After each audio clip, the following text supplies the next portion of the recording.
disons, chapitre 23 et verset 33, première partie. Allons-y. De lorsqu'il fit arriver au lieu appelé Crâne, et le crucifièrent là. Seigneur, merci, aujourd'hui nous avons réunis pour écouter avant-dernier de message de Luc.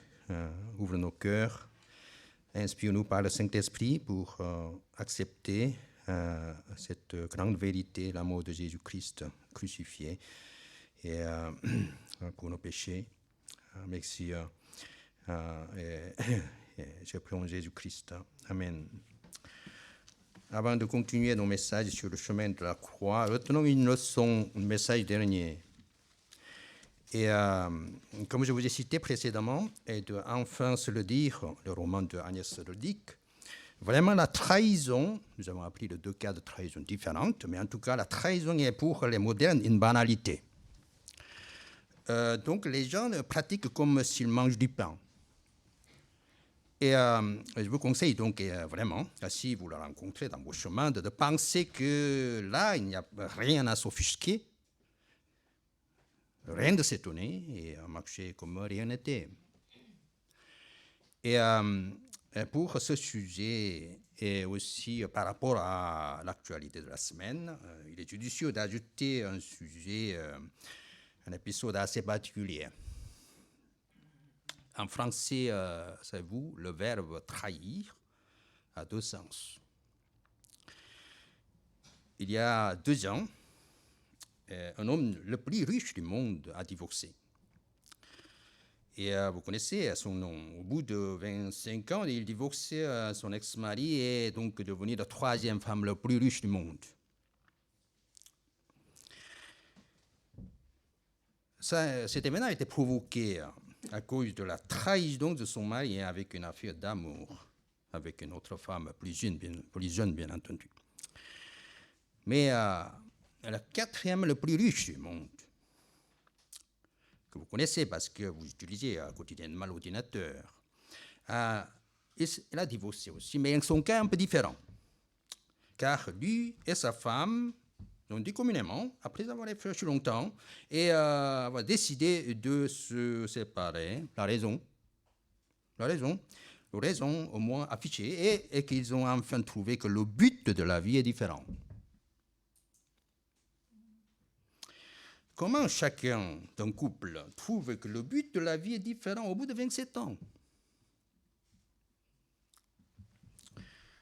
Dans ce cas, même si Jésus dit que ce que Dieu a lié, l'homme ne peut pas rompre, l'homme a-t-il le droit de rompre? Au début, j'ai un peu jugé sur sa biographie, mais Oprah Winfrey, vous connaissez, aux États-Unis, dit que la femme vit privée de sa liberté, surtout à cause de raisons économiques. Donc, n'ayant pas le choix de vivre, pour d'autres choix de vivre ensemble. Nous ne pouvons pas divorcer, bien sûr. Comment vit-on avec un homme ou une femme dont le but de la vie est différent la vie durant? Ce serait plutôt malheur sur malheur. Ou sinon, comme ce professeur philosophe chrétien, c'est une injustice, parce que devant Dieu, parce que de violer la loi. Donc, en mariage dans l'Église, il y a quelque chose d'indivisibilité. Quoique, vous voyez, actuellement, la position de l'Église catholique, partant de son chef, devient un peu flexible à ce sujet-là. Jésus dit que c'est à cause de vos péchés et que Moïse a permis de divorcer. Cela veut dire que Jésus n'a pas totalement exclu complètement la possibilité de divorcer. En effet, beaucoup de gens se font serment dans l'Église sous prétexte que ainsi la vie est garantie d'être rose. Mais non.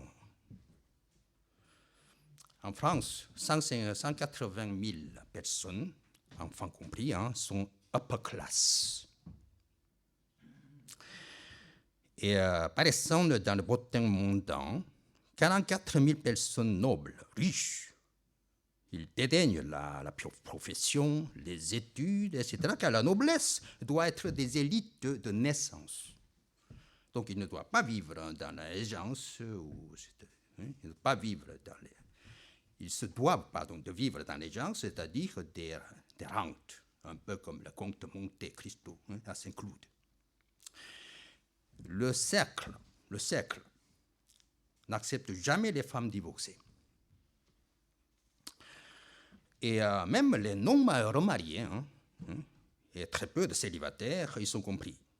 Ils sont acceptés à peine 1 millier sur 44 000 de mondains.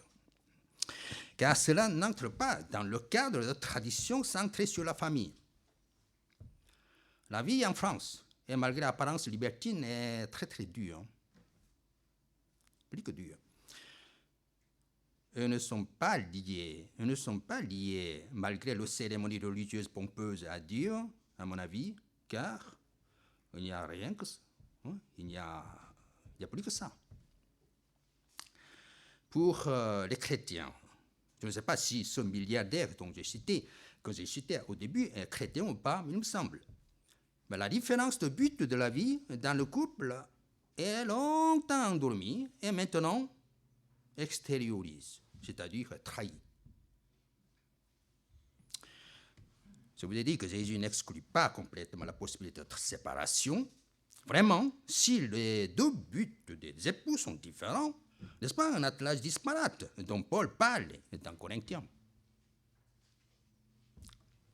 Si un homme, par exemple, cherche la mission comme but, alors que la femme s'en arrête là, au bonheur humain, famille, les enfants, carrière, etc., et dans sa chrétienté, cela risque de tenir très difficilement.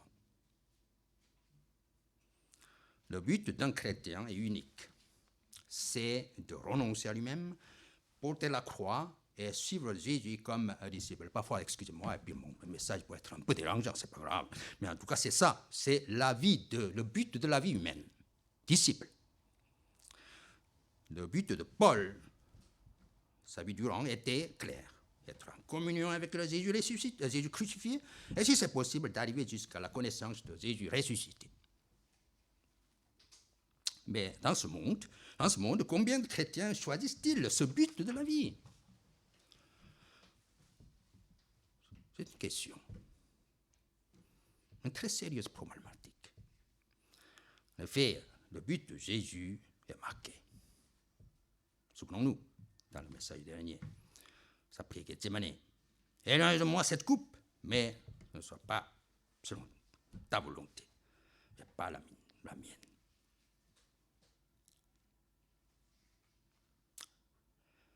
Renoncer à soi jusqu'à la mort pour accomplir la volonté divine. Rien d'autre, ni plus ni moins. Il y a 10 ans, une journaliste française entra pendant ses vacances en montagne, un peu par hasard, dans un monastère. La prière lui a invité d'entrer en elle-même, écouter la voix du cœur. N'est-ce pas un peu mystique, enfin?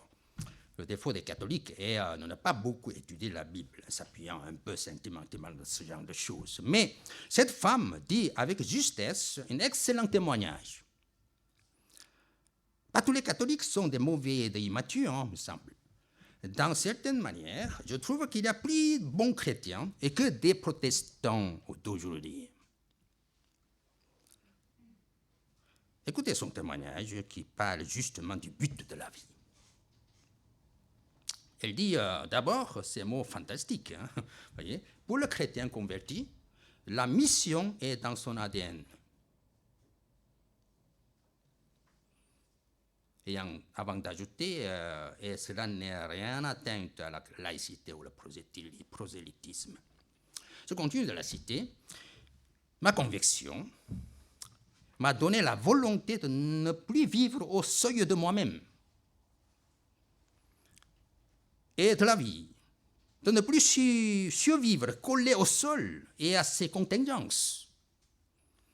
Elle m'a donné l'impulsion de mener ma propre quête, de me lancer dans cette aventure de la liberté où le but est d'avancer, pas à pas, et dans une connaissance de soi toujours plus fine jusqu'à trouver son point de vérité ultime. Quel beau mot témoignage. Elle reprend avec Francis.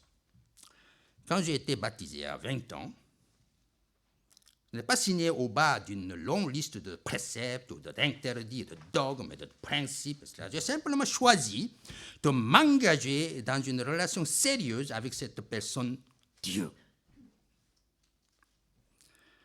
Voilà d'autres mots fantastiques. Elle dit, dans 3 jours, après cet événement, elle est tombée amoureuse de Dieu. Mais, dit-elle, la suite de cette histoire n'est pas toujours simple. Il faut réussir à transformer la passion en vrai amour, amour vrai.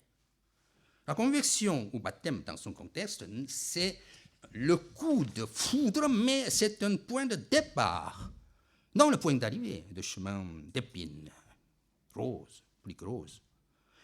Tout reste à faire, à reconstruire.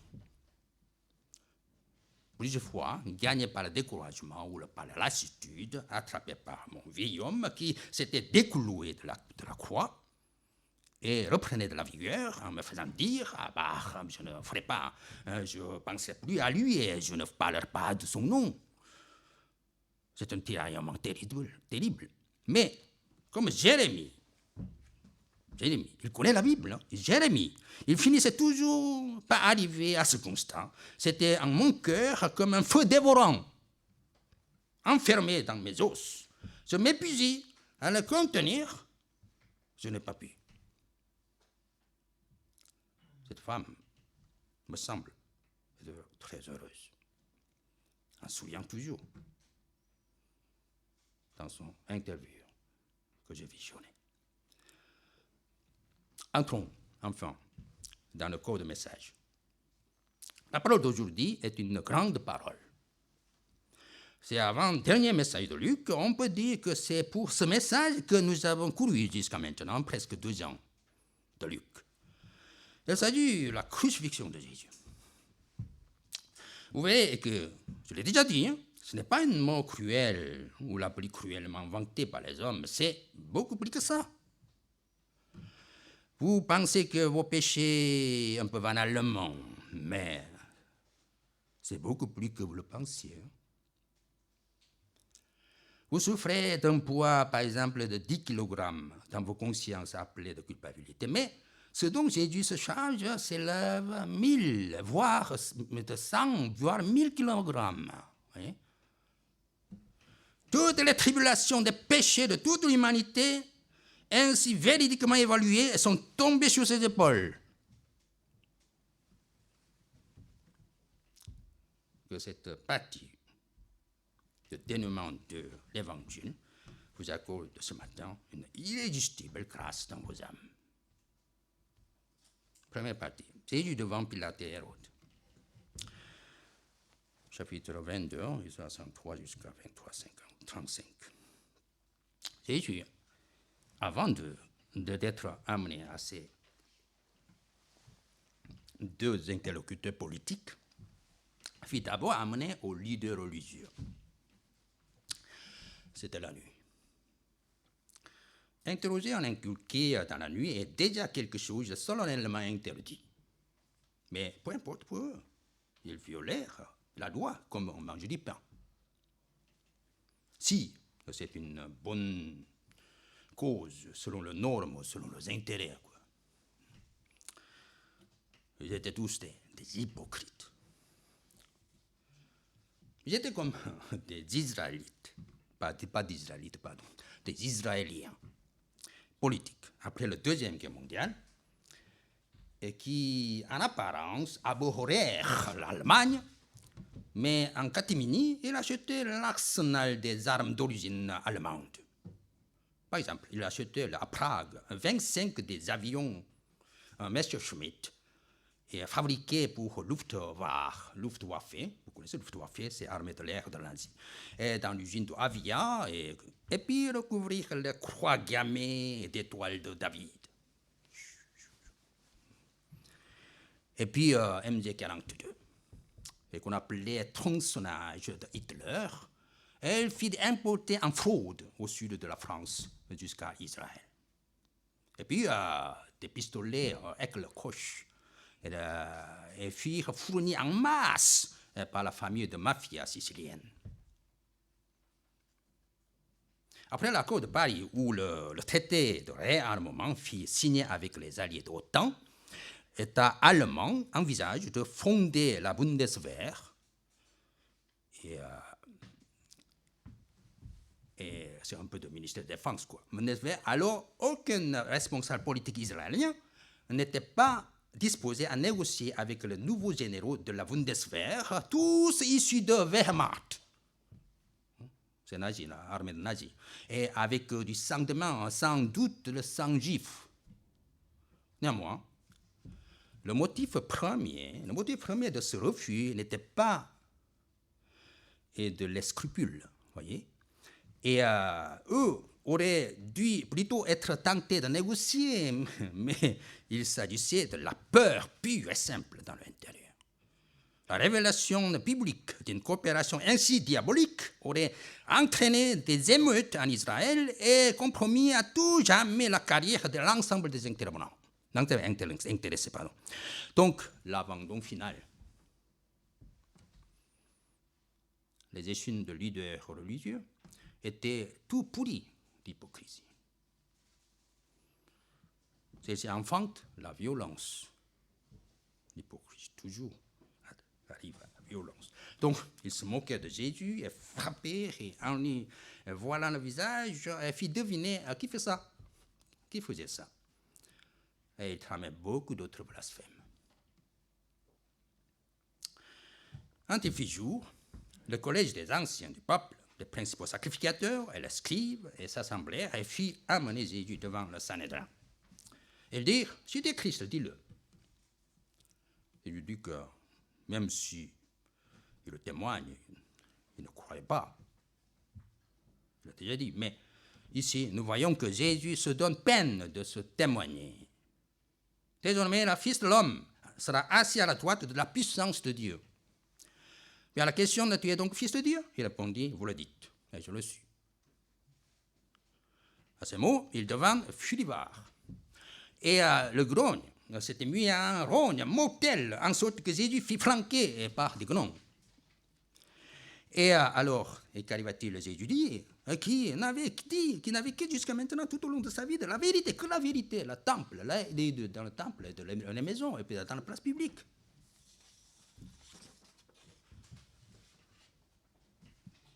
Tous ces gens-là, religieux, très en colère.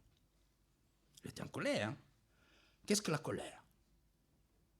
Psychologiquement, étant nommé TEI, trouble explosif intermittent, la colère est une maladie.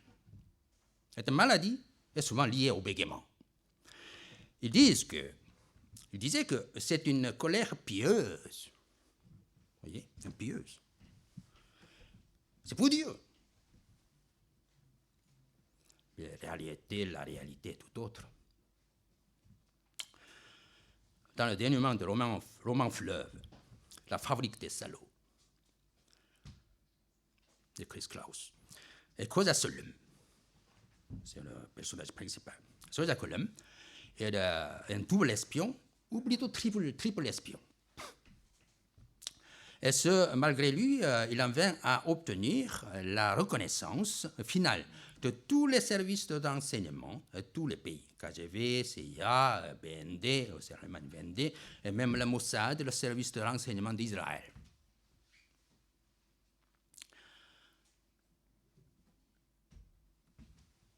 Un collectionneur renommé de Munich donna une exposition en l'honneur de son père, qui était lui aussi un peintre, mais son père était assez important peintre dans la Lettonie. Et donc, dans le vernissage, de cette cérémonie fit inviter plus de 300 personnages, dont la plupart étaient les connaissances de Solem, dont l'ancien chef de Mossad. Le chauffeur de ce dernier, instigé par les groupes d'activistes israéliens, et du fait qu'il était ancien SS, et pendant que les activistes de humilier les tableaux et de son père, quoi, et lança une balle de pistolet et pour qu'elle se plante dans son crâne. Cet homme naïf, Khoja Solem, vit dans cette scène une colère. Une colère qu'il nommait colère illuminée. Il confesse, c'est la colère qui nous meut et qui nous anime. Sa femme juive, qui était si tranquille à ce sujet, du coup, un jour, il s'active dans le motif de traquer tous les anciens SS. C'est après la mort de la fille Anna, par l'ancienne SS, bien sûr. Mais cette colère illuminée est notre moteur, dit-il. Et employée à bon escient, elle permet de se rendre utile. C'est aussi simple que ça. Hélas, pour ma part, un peu comme Jésus, hélas, pour ma part, je me suis brûlé les ailes. J'aurais dû apprendre la colère, car peut-être est-ce dans son absence qu'il faut voir la cause principale de tous les malheurs de mon existence. Peut-être y avait-il en moi trop de bien.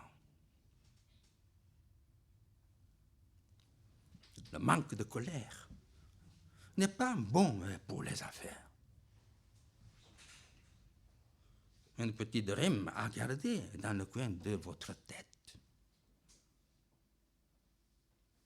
La colère illuminée, c'est d'elle que nous avons besoin. Fin de citation. C'est religieux dans le texte, c'est religieux fanatique. Je sentirais vraiment illuminé quand il frappait le visage de Jésus et déchirait le vêtement devant les collègues et le soleil.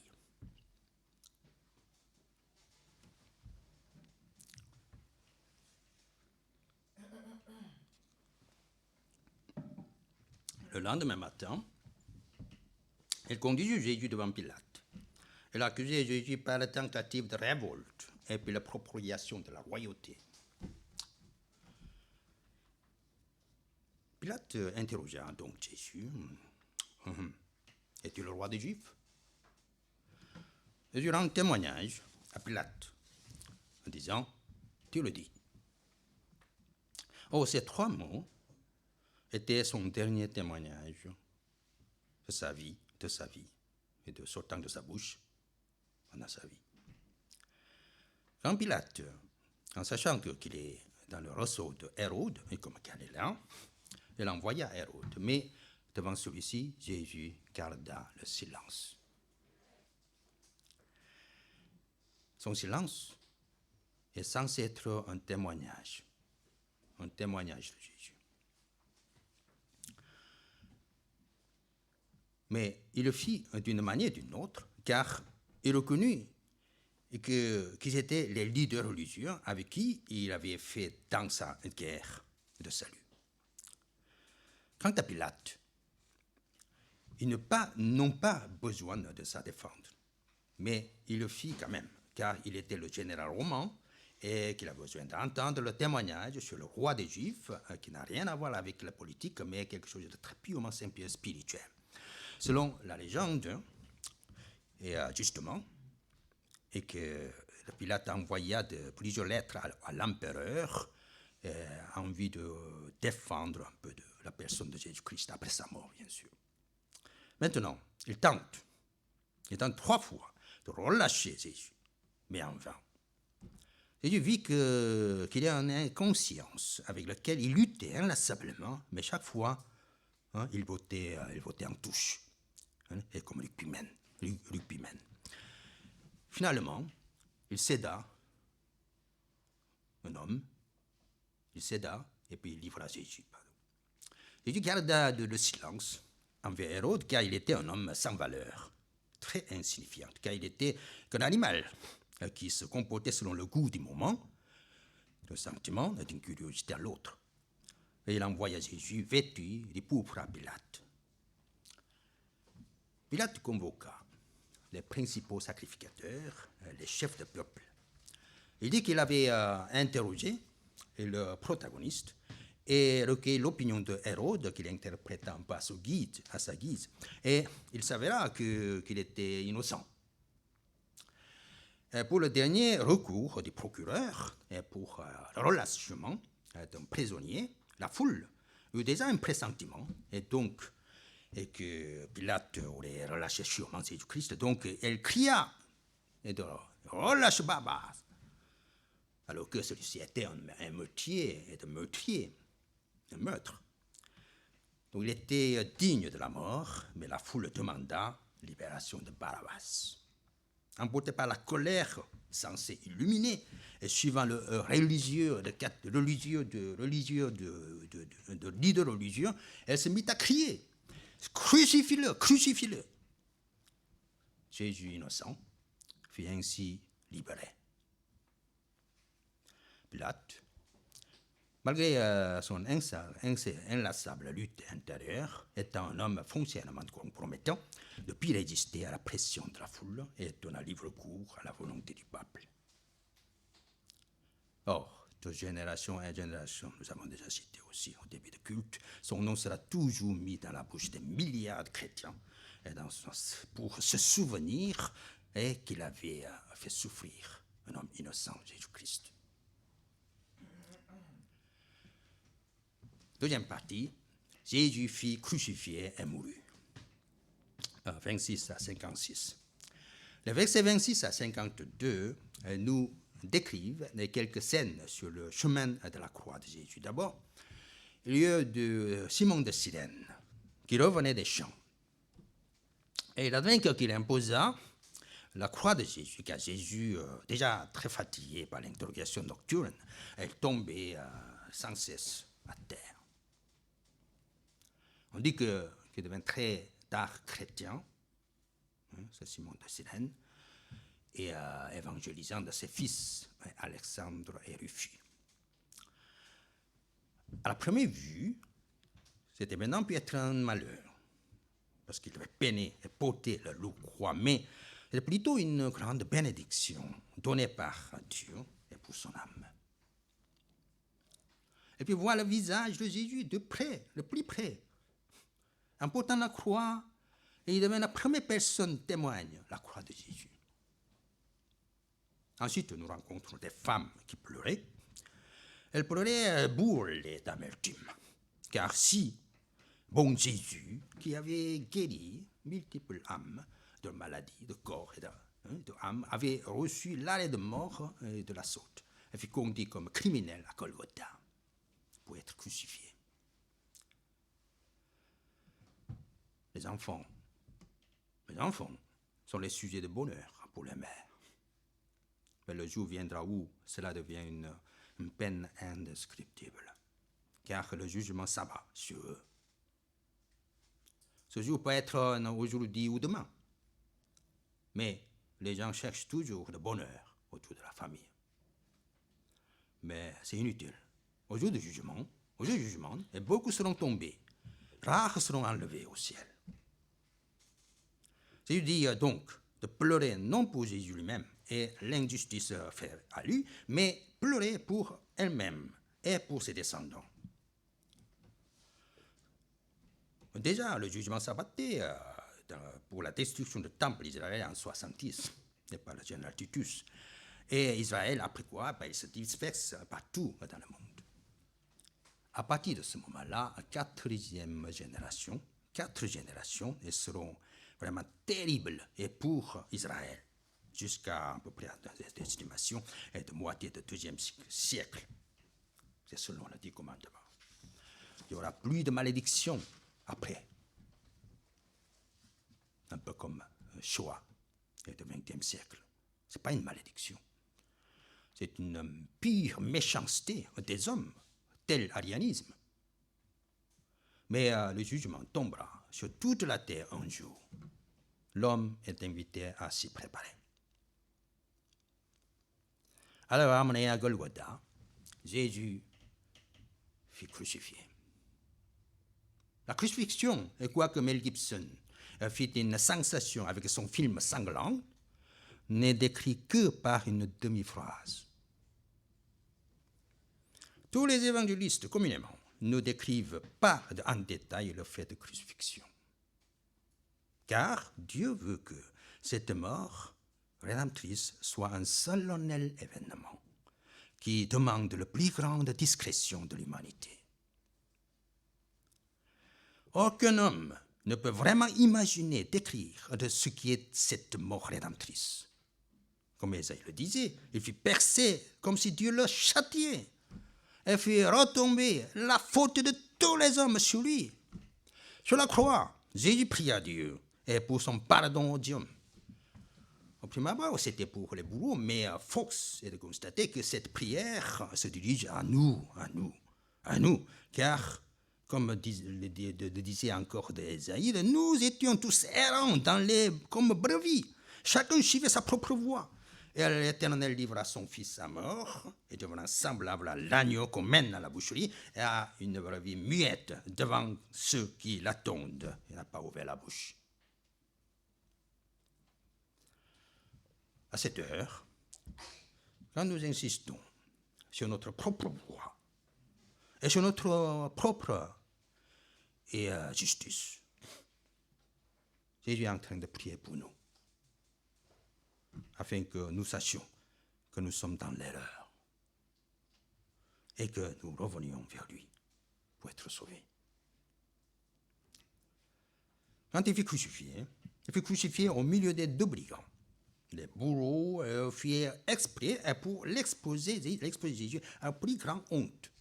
Néanmoins, pour le rôle de rédempteur, c'est une place réservée.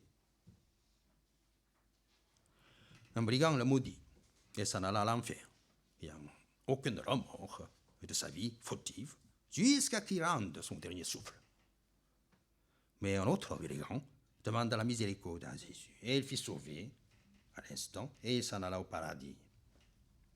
Cet événement qui semble être un peu injuste, j'ai déjà mentionné avec le couple de traîtres, Judas et Pierre, précédemment, pour expliquer un peu la doctrine de prédestination, d'où la possibilité de redondance. Si je répète encore, explique. Disons simplement que Pierre eut la sagesse de se servir la phrase divine « Éloigne-toi de moi ». De même, deuxième brigand eut la sagesse de se servir d'une autre phrase divine. Souviens-toi de moi. Tous ces mots-là, ces mots d'indigne. Jésus dit précédemment, fais ceci en mémoire de moi, n'est-ce pas? Par l'abondance de cœur, l'homme parle. Toujours, sans exception. Le sentiment d'indignité et de ces deux hommes, Pierre et le dernier brigand, toucha Jésus. Et ils en vinrent à obtenir le salut final. Il était la 6e heure. Il y eut des ténèbres pendant 3 heures sur toute la terre. Le soleil s'obscurcit et un voile du temple se déchira par le milieu. Maintenant, tous les hommes, sans passer par les sacrificateurs, et peuvent entrer dans le lieu saint des saints pour communier cela avec Dieu. Les religieux, durant le Moyen-Âge, craignaient et que le peuple de basse classe communie directement avec Dieu, de peur qu'il interprète n'importe comment les Écritures.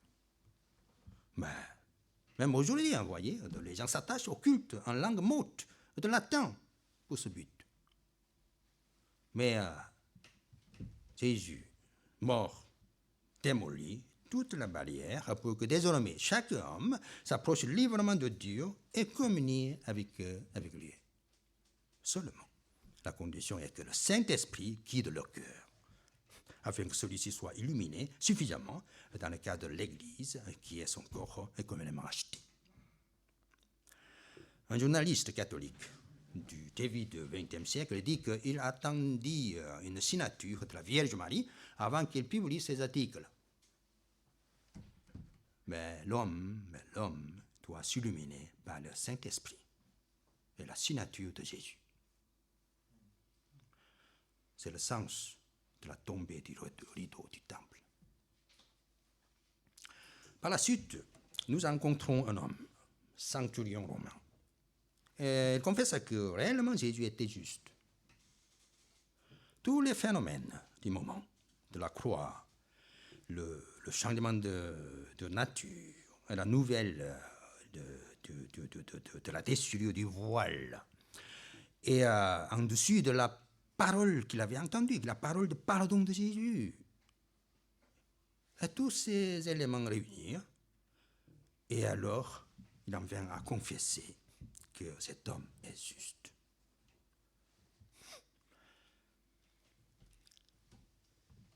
Cela nous donne beaucoup d'espoir, n'est-ce pas?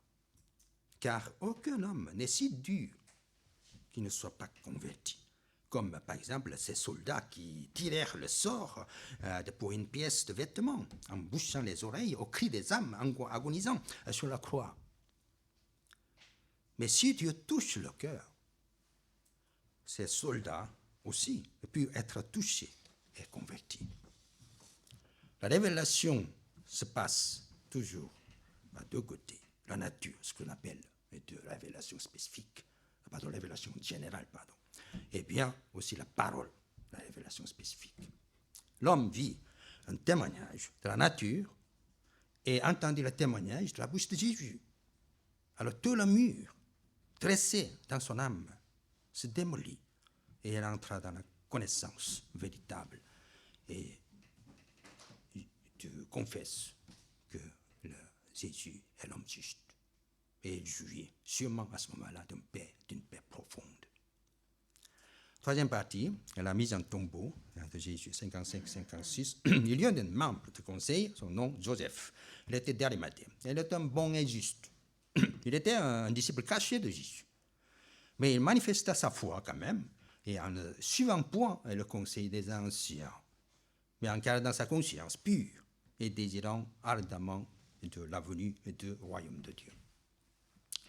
Il demanda à Pilate obtint l'autorisation d'enlever Jésus. Bientôt, le sabbat commence. C'est le vendredi. Jésus resta tout au long du samedi dans le tombeau.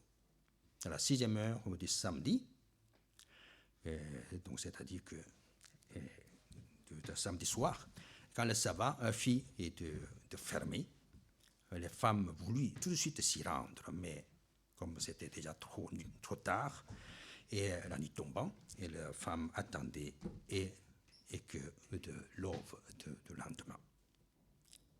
Donc le dimanche matin, ils allaient au tombeau de Jésus.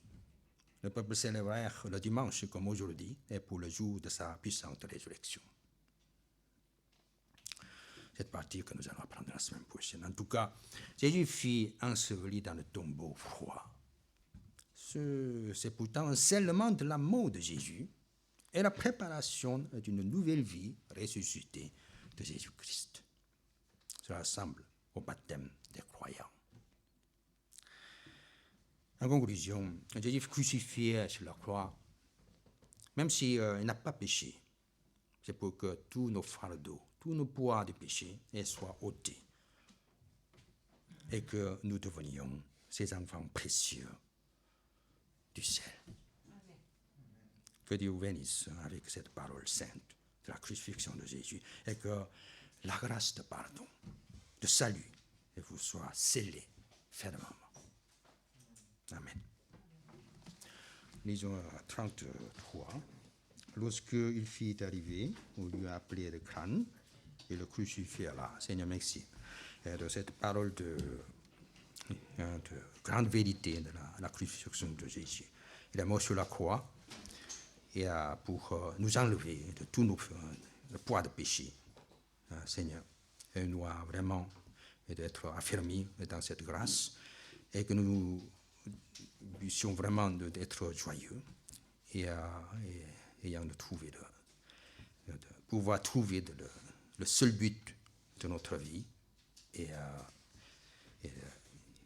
pour glorifier notre Seigneur Jésus-Christ. Merci Dieu pour Jésus-Christ.